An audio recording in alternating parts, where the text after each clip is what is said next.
അവന് പുറത്ത് നല്ല സപ്പോർട്ടാണ്. അതുകൊണ്ടാണ് ഇപ്പോൾ അനു അവനോടൊപ്പം ചേർന്ന് നിൽക്കുന്നത്.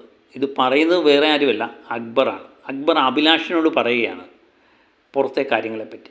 അനീഷിൻ്റെ പുറത്തെ സപ്പോർട്ട് ഉണ്ട് എന്നുള്ളത് അക്ബർ മനസ്സിലാക്കിയിരിക്കുന്നു. അക്ബർ പലപ്പോഴും ബുദ്ധിപരമായിട്ട് കളിക്കുന്ന ഒരു മത്സരാർത്ഥിയായിട്ട് എനിക്ക് തോന്നുന്നുണ്ട്. ടാസ്കൊക്കെ വളരെ നന്നായി കളിക്കുകയും ഒരു മൈൻഡ് ഗെയിമറാണെന്നും എനിക്ക് തോന്നിയിട്ടുണ്ട്. ഗ്രൂപ്പില്ലാതെ ഒറ്റയ്ക്ക് നിൽക്കാൻ പലപ്പോഴും അക്ബർ തയ്യാറാകുന്നതും കേട്ടിട്ടുണ്ട്. അതുപോലെ തന്നെ അഭിലാഷും എല്ലാവരും കൂടെ സംസാരിക്കുന്നതിൻ്റെ, ശൈത്യം എല്ലാം കൂടെ സംസാരിക്കുന്നതിനിടയിലും പറയുന്നുണ്ട്, ഈ പ്രാവശ്യത്തെ കോമണറിൻ്റെ ഒരു രക്ഷയില്ലാത്ത ആളിനെയാണ് തിരഞ്ഞെടുത്തിരിക്കുന്നത്. അനീഷിൻ്റെ കാര്യമാണ് പറയുന്നത്. പുള്ളിയുടെ ഗെയിം എന്ത് ഗെയിമാണ്, ആരെന്ത് പറഞ്ഞാലും യാതൊരു ഭാവവും വരുന്നില്ല. ഒരേ രീതിയിൽ ഈ 18 പേരുമായിട്ട് മത്സരിക്കുന്ന ഒരേ ഒരു വ്യക്തിയേ ഉള്ളൂ, അത് അനീഷ് മാത്രമാണ് എന്ന് സാഹിത്യയും അഭിലാഷും എല്ലാം കൂടി ഇരുന്ന് പറയുന്നുണ്ട്. അപ്പം കൃത്യമായിട്ട് ഇവർക്ക് പുറത്തെ കാര്യങ്ങൾ മനസ്സിലായിട്ടുണ്ട് എന്നുള്ളത് ഏകദേശം ഉറപ്പാണ്. അനീഷിൻ്റെ പ്രകടനമെന്ന് പറഞ്ഞാൽ ഒരു ദിവസം പല വെറുപ്പിക്കലും ഉണ്ടെങ്കിലും അനീഷിൻ്റെ പ്രകടനം നമുക്ക് എപ്പോഴും അനീഷിനെ സപ്പോർട്ട് ചെയ്ത് സംസാരിക്കാൻ പറ്റത്തില്ല.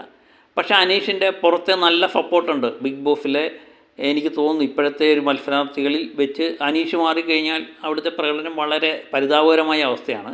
എല്ലാവരും മികച്ച മത്സരാർത്ഥികളും ആണെങ്കിലും പലപ്പോഴും അനീഷിൻ്റെ പ്രകടനമാണ് ഇതിൽ നിന്നൊക്കെ വേറിട്ട് നിൽക്കുന്നത് എന്ന് ഏകദേശം ഉറപ്പാണ്. അപ്പോൾ അനീഷിൻ്റെ പ്രകടനവും മറ്റുള്ളവർ മനസ്സിലാക്കിയിട്ടുണ്ട് എന്നുള്ളത് ഏകദേശം ഉറപ്പാണ്. അനീഷ് കൃത്യമായിട്ട് ഓരോ കാര്യങ്ങളും പറയുന്നുണ്ട്. അതിന് ശേഷം അനീഷ് ഒരക്ഷരം മിണ്ടുന്നില്ല എന്നുള്ളതാണ്. അനീഷ് മിണ്ടാതെ അതിലേക്കൂടെ പോകുമ്പോൾ അത് കൃത്യമായിട്ട് മറ്റുള്ളവരത് ഏറ്റുപിടിക്കുന്നുണ്ട്. അനീഷിൻ്റെ കാര്യങ്ങൾ വീണ്ടും വീണ്ടും ചർച്ച ചെയ്യുന്നു. അങ്ങനെ ഒരു സജീവ സാന്നിധ്യമായിട്ട് ബിഗ് ബോസ് അനീഷ് മാറുന്നു. അതാണ് സംഭവിക്കുന്നത്. ഒരു പ്രശ്നം ഉണ്ടായിക്കഴിഞ്ഞാൽ അനീഷിനെ കുറച്ച് വാചകങ്ങൾ മാത്രമേ ഉപയോഗിക്കുന്നുള്ളൂ. ബാക്കി എല്ലാവരും അനീഷ് നേരെ വരികയും ചെയ്യും. അവസാനം അനീഷ് മിണ്ടാതങ്ങ് പോവും. ബാക്കി എല്ലാവരും പിന്നെ അനീഷ് അനീഷ് എന്ന് പറഞ്ഞിട്ട് പറഞ്ഞുകൊണ്ടേയിരിക്കും. അതുതന്നെയാണ് അനീഷ് ഉദ്ദേശിക്കുന്നത്. അത് കൃത്യമായിട്ട് നടപ്പിലാവുന്നുണ്ട്.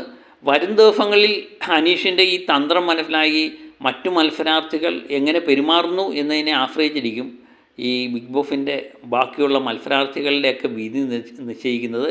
അപ്പം ലാലേട്ടൻ വരുന്ന എപ്പിസോഡിൽ അത് കൃത്യമായിട്ട് അറിയുകയും ചെയ്യാം എന്ന് തോന്നുന്നു.